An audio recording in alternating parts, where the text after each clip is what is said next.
So over the weekend, Donald Trump signed a series of executive orders that are supposed to be providing aid for people in need due to the pandemic. This is a coronavirus relief package, if you will, but through executive order because Congress can't get their act together and agree on anything. And of course, they like to go on vacation a lot, so they're out of town.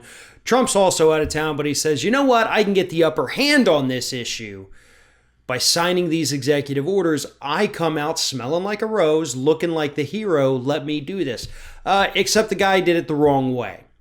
What he should have done is issue an executive order saying, I am ordering the Treasury Department to immediately start sending checks to every American citizen. I am extending the unemployment benefit, and then we're going to call it a day. But instead, he decided to use this opportunity to give himself a tax cut.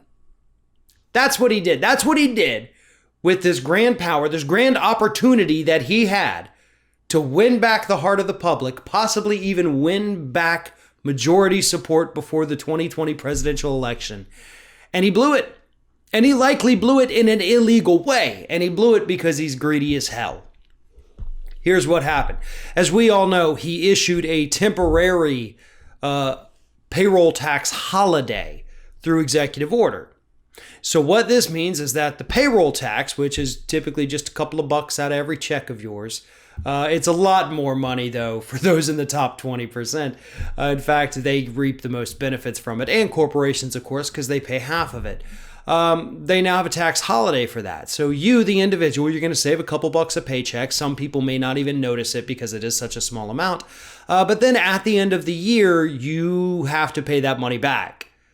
So it's actually going to screw you over really bad somewhere along the lines. Instead of paying, $10, $20 per paycheck, you're going to have to make a $300-$400 payment by the end of the year when you have to pay it all back. And that's going to suck. That's really going to hurt people. One of his executive orders did re-extend the unemployment benefits, but instead of $600 a week, it's only $400 a week, $300 of which is guaranteed. He wants states to pick up the other $100 a week of it. Oh, and by the way, in order to pay for it, he's stealing $44 billion from FEMA during the heart of hurricane season. Like, we just saw hurricane/tropical storm just go right up the eastern seaboard, just causing all kinds of death and destruction along the way.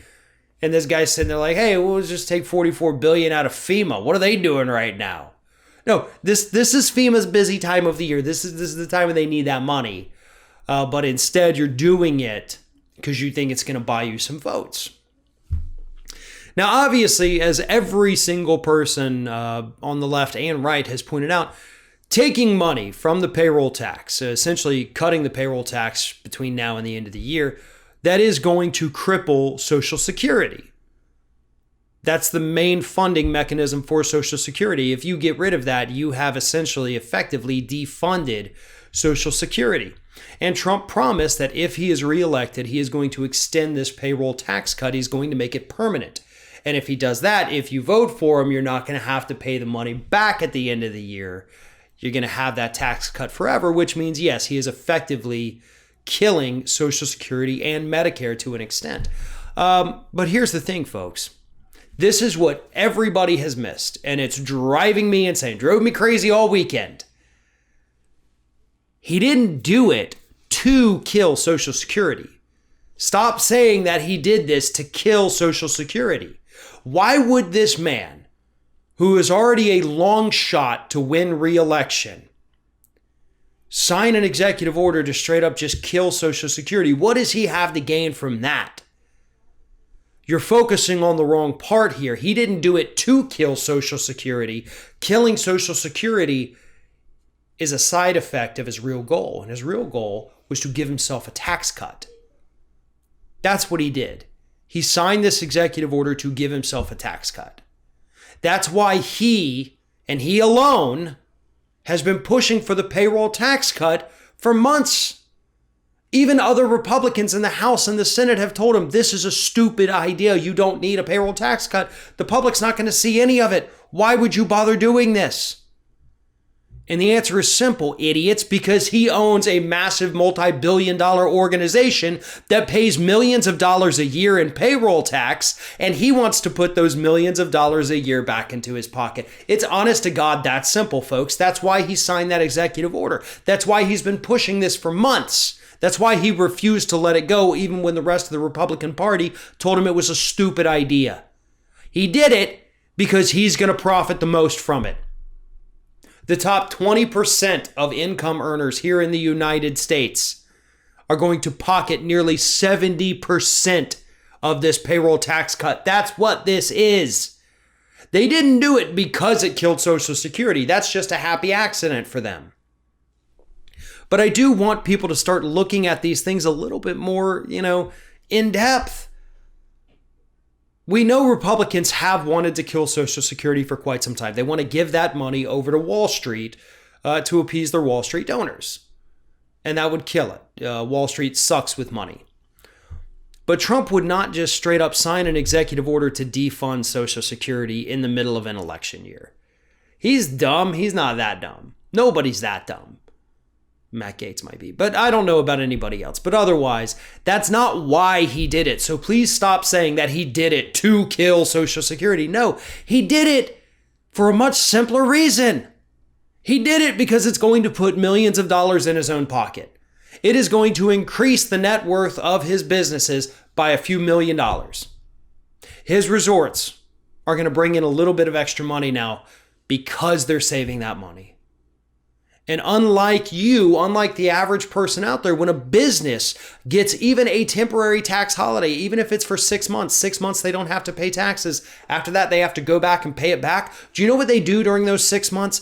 They get to invest that money. They get to make money off of that money. So by the time they have to pay it back, they've still made a profit off of it. That's what's happening right now, folks. That's what's about to happen. That's what this executive order was all about.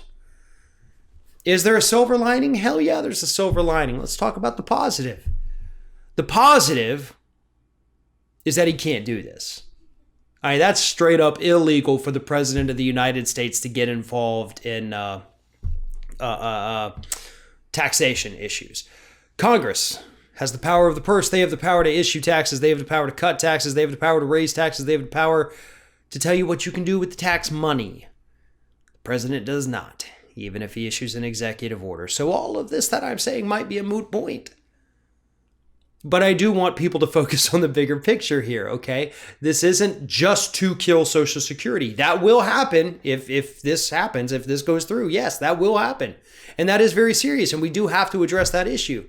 But that is not the why of this executive order. The why is because it puts millions of dollars in Trump's pocket. Greed is always his number one motivator. And unfortunately, as I mentioned in the beginning of this, there are going to be some people in this country who are hoodwinked by what he did. They're going to say, look at this. He did the thing that Democrats wouldn't do. The Republicans in the House and Senate wouldn't do it. Trump did it. He delivered. And that's going to win him some votes. He hopes. And it could. Because this stalemate that we have going through Washington, D.C. right now, because Republicans want to give everything to corporations, nothing to people. Democrats want to give a little bit to people and the rest to corporations. That doesn't work. That doesn't work at all. But that is what is happening in D.C. Trump attempted to seize on it, but luckily the man is so incompetent that he wasn't able to put together a really coherent executive order that actually helped people, and he did one that instead very clearly puts millions of dollars in his own pocket. Oh, and by the way, is likely illegal.